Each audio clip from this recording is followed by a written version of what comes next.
Both, and I guess everybody agrees there has been tremendous development regarding development of nitride materials, instrument designs, the way we are using them. And yet it's, as you point out, it's very important to remember that instrumentation is a facilitator. Instrumentation is creating possibilities for us to do effective irrigation and disinfection, and closer to the end of the treatment also high quality root filling. Is that we should take these images as a positive motivation for us. We have to create a good pathway into the root canal system, and that's what we do with the instrumentation. After that, we have to go to work and do effective disinfection and irrigation with our irrigation solutions. I would like to show you just a couple of beautiful SEMs from Franklin Pace group from University of Georgia. The lower one on the left side shows clearly untouched area. We can see some pre-dentine there and necrotic pulpar remnants. And on the right side in the same image we can see smear layer. The area is flat, so instruments have really touched this area, but we can't see any dentina tubules, so it's still smeared. On the slide on the right hand side we have made some progress. The organic matter has obviously been removed from all areas by sodium hypochlorite, and some of the smear layer has been removed, but some still seems to be there.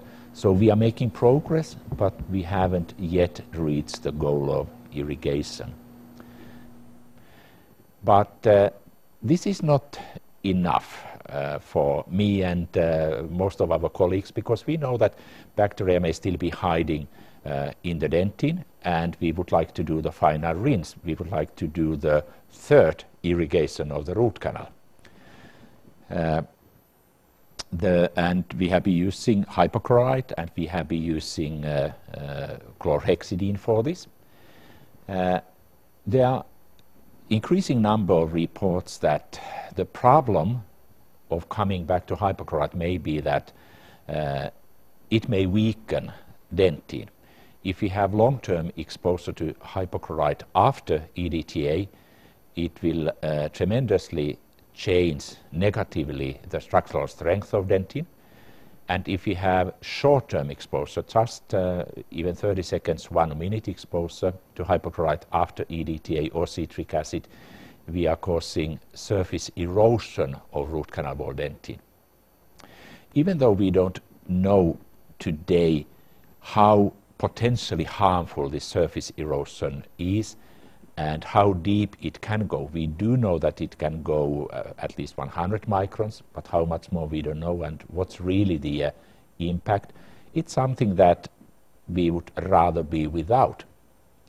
So basically it would be great if we could do this without any negative impact on dentine, and optimally actually avoid the third irrigation. What is the possibility of actually creating a solution that can do it all, that can give me exactly what I want, get that smear layer out of there, kill my bacteria, create a clean surface, and it's not going to cause the erosion that you so beautifully portray. As a clinician, I'd love to have something like that. What are your thoughts? Well, my thought is that actually the last several years this particular challenge has been the focus of my research activities very much, and really to get rid of the smear layer, but at the same time be very effective against the residual microorganisms which still have escaped the effects of bleach. And I'm very glad and happy to be able to tell you that now we have the solution.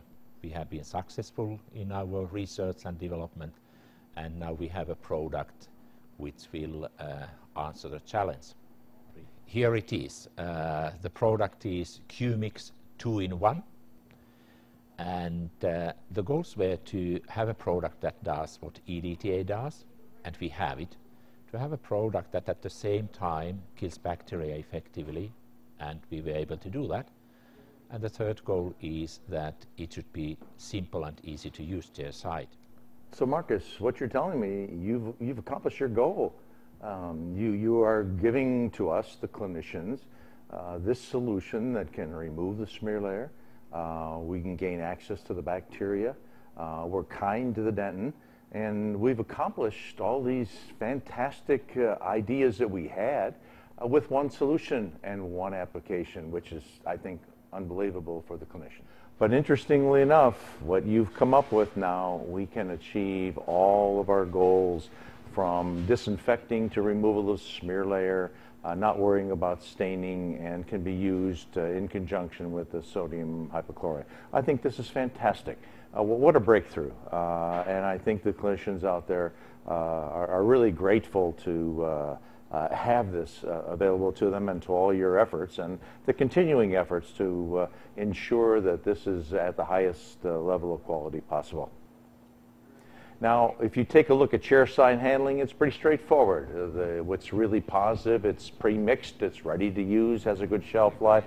The time frame is very small. Now, added to that, personally in my own practice, especially in pulps that are necrotic, I go ahead and do some agitation. For example, just using, for example, the endoactivator to do some sonic agitation, 30 seconds or so, and then add an additional amount of the QMix to the canal. I feel that with a tremendous level of confidence that I am really achieving those goals that we've been talking about right down the line.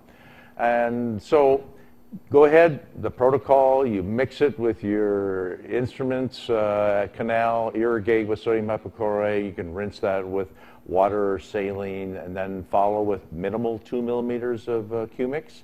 Dry your canal and obturate. It couldn't be simpler to achieve the magnification that we are with this type of product.